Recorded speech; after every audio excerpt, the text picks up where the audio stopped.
खबर हरिद्वार से है, जहां कांग्रेस महानगर अध्यक्ष रूपेश वालिया ने भाजयुमो हरिद्वार के पूर्व मंडल अध्यक्ष पर गंभीर आरोप लगाते हुए कहा कि उनका वोटर आईडी उत्तराखंड में होने के बावजूद उन्होंने बिहार विधानसभा चुनाव में भी मतदान किया है। वालिया ने आरोप लगाया कि ये आचरण न केवल चुनाव आचार संहिता का उल्लंघन है, बल्कि ये चुनावी प्रक्रिया के साथ धोखाधड़ी का भी समान है। वहीं उन्होंने चुनाव आयोग के इस मामले में जांच पर कठोर कार्यवाही की मांग की है। तो वहीं आपको बताते चले, कांग्रेस महानगर अध्यक्ष का यह आरोप, जिसे लेकर उन्होंने चुनाव आयोग से जांच की मांग की। साथ ही रूपेश वालिया का भाजयुमो नेता पर ये गंभीर आरोप लगाते हुए उन्होंने जांच की मांग भी की। साथ ही आपको बताते चले, खबर हरिद्वार से है, जहां कांग्रेस महानगर अध्यक्ष रूपेश वालिया ने भाजयुमो हरिद्वार के पूर्व मंडल अध्यक्ष पर गंभीर आरोप लगाते हुए कहा कि उनका वोटर आईडी उत्तराखंड में होने के बावजूद उन्होंने बिहार विधानसभा चुनाव में भी मतदान किया। वालिया ने आरोप लगाया कि यह आचरण न केवल चुनाव आचार संहिता का उल्लंघन है, बल्कि ये चुनावी प्रक्रिया में धोखाधड़ी के समान है। उन्होंने चुनाव आयोग से इस मामले में जांच कर कठोर कार्यवाही की मांग भी की है। तो वहीं आपको बताते चले, कांग्रेस महानगर अध्यक्ष का ये गंभीर आरोप, रूपेश वालिया का भाजयुमो नेता पर यह आरोप, जहां भाजयुमो नेता के 2 राज्यों में मतदान करने को लेकर ये उन्होंने आरोप लगाए। साथ ही इसकी मांग, जांच की मांग भी करते नजर आए। महानगर कांग्रेस अध्यक्ष ने ये उठाई मांग, जहां रूपेश वालिया का भाजयुमो, जिसमें भारतीय जनता युवा मोर्चा के पूर्व मंडल अध्यक्ष ने ये फोटो अपलोड करी बिहार से। मतदान केंद्र से उन्होंने वोट डाला और उसके बाद वो फोटो डिलीट कर दी। जब हमने इसकी गहनता से जांच करी तो चुनाव आयोग और भारतीय जनता पार्टी की जो मिली भगत राहुल गांधी जी लगातार देश में उठा रहे हैं, उसका जीता जागता नमूना यह है। ये हरिद्वार की इलेक्शन कमीशन की वेबसाइट पे है और ये वोट आज वो डालते हुए बिहार में पाया गया।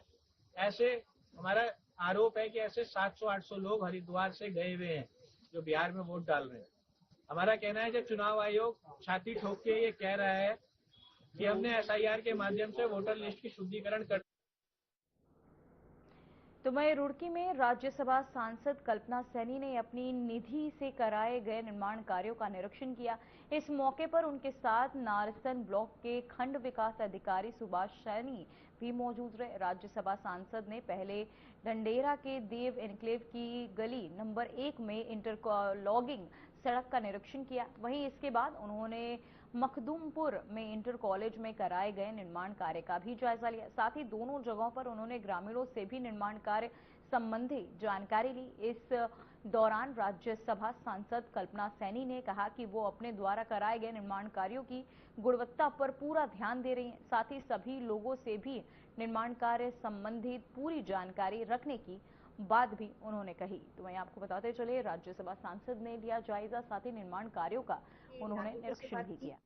वो पूर्णतः संतुष्ट हैं।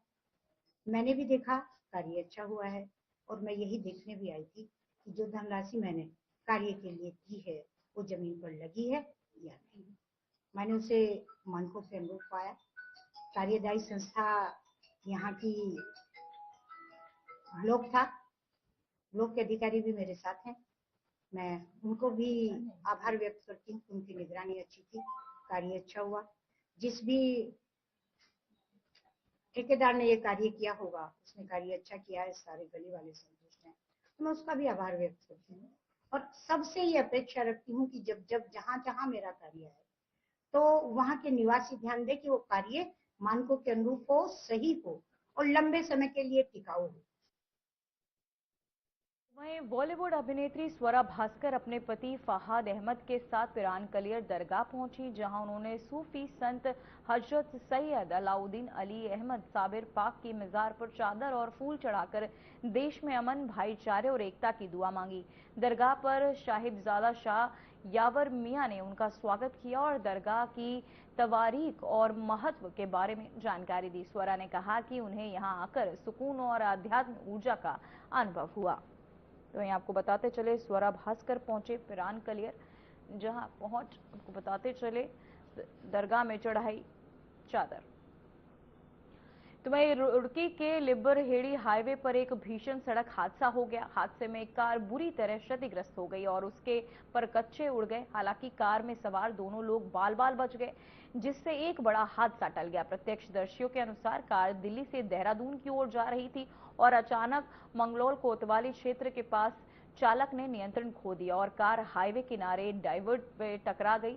साथ ही डिवाइडर से टकराने के बाद ये भीषण हादसा हुआ, जहां टक्कर इतनी तेज बताई गई कि कार के आगे का हिस्सा पूरी तरह चकनाचूर हो गया। राहगीरों ने तुरंत मौके पर पहुंचकर कार सवारों को बाहर निकाला, जिससे दोनों की जान बच सकी। वहीं सूचना मिलने पर मौके पर पहुंची पुलिस ने क्षतिग्रस्त वाहन को सड़क से हटवाकर यातायात बहाल किया। फिलहाल पुलिस मामले की जांच कर रही है और हादसे के कारणों का पता लगाया जा रहा है।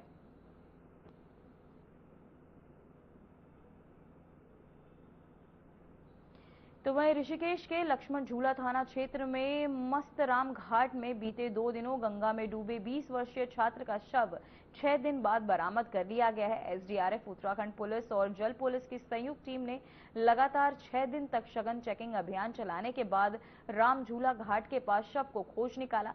मृतक मूल रूप से जीरकपुर चंडीगढ़ निवासी Kunal Verma BBA 3rd year का छात्र था। 5 नवंबर 2025 की शाम अपने दोस्तों के साथ गंगा में नहाने गया था, जहां गहराई में चले जाने से के कारण वो डूब गया।